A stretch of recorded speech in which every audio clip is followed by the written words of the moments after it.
Vamos a ponernos en comunicación justamente con Néstor para hablar de las cuestiones judiciales, porque hoy fue otra jornada en donde se escucharon varias opiniones al respecto, pero de confusión sobre todo. ¿Qué va a pasar? La incertidumbre y la espera de la definición de la Corte. ¿Cómo estás, Néstor? ¿Qué tal? Buenas noches, Felicita. Básicamente lo que está pasando hoy son los conciliábulos previos a una decisión. Hoy la Corte estuvo muy enfrascada en una reunión que tuvo como contrapartes, por un lado a la ciudad y por otro lado a la nación, pero no para hablar del tema de clases presenciales, sino para hablar básicamente del tema de la coparticipación. Claro.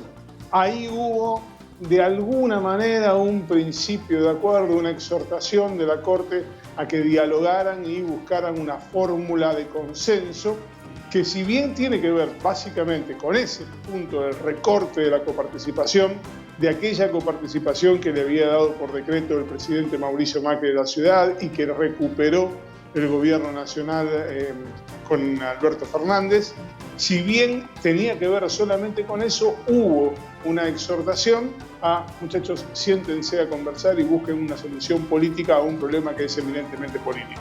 Claro. ¿Qué es lo que va a hacer la Corte? Tomarse todo el tiempo. La Corte va a tomar todo el tiempo que necesita. De hecho, están corriendo los plazos procesales para que se pronuncie el Estado Nacional ante el planteo que hizo por las clases presenciales la Ciudad de Buenos Aires, y esto muy probablemente insuma toda esta semana y parte de la semana que viene, con lo cual están comprendidos los 15 días de suspensión de la presencialidad, y solo entonces, si no hay una solución política antes, la Corte evaluaría la posibilidad de pronunciarse en un sentido u otro. Y esa pronunciación además no solamente serviría para estas semanas o para esta oportunidad, porque no sabemos qué va a pasar en el transcurso del año, ¿no? Sí, en virtud, hoy cuando empezaron a circular por tribunales esta evaluación de la presencialidad administrada, la Corte entendió que eso era un intento de buscar una solución política a un problema político que llegó al Poder Judicial.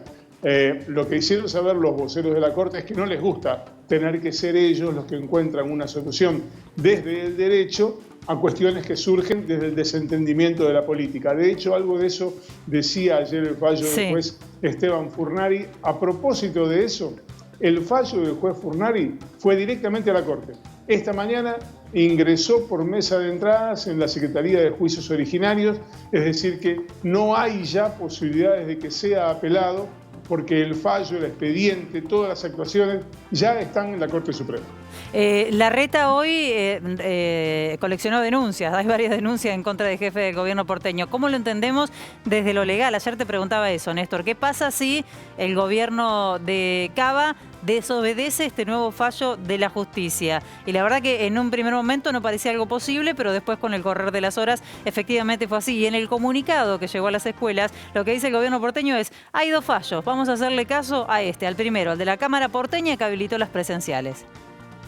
Mirá, las denuncias que se presentaron hoy, que son en rigor una media docena, apuntan básicamente a la autocontradicción que le señalan al jefe de gobierno Horacio Rodríguez Larreta. Le dicen: vos fuiste primero a la Corte porque entendías que ese era el tribunal originario. Ahora, como ese tribunal no te dio el fallo que querías, entonces fuiste a golpear la puerta de un tribunal más cercano, el tribunal de la ciudad, para que te diera el fallo que querías. Una vez que te dieron vuelta a ese fallo, volvés a desconocer la jurisdicción y de nuevo decís que el competente es la Corte. Ponete de acuerdo. Y las denuncias que se presentaron hoy hablan básicamente de eso, de los delitos de prevaricato, abuso de autoridad, incumplimiento de los deberes de funcionario pública, violación de las medidas preventivas contra las enfermedades religiosas, y hay un fallo que incluye la figura de sedición, esta de la que hablábamos anoche. Sí. La figura de sedición, que es alzarse contra una legislación o un fallo judicial. Bueno, hay media docena de denuncias, todas quedaron radicadas ante el juez federal Julián Ercolini. Todo parece indicar que si el conflicto se resuelve políticamente, estas denuncias no tendrán mayor andamiaje. Gracias, Néstor.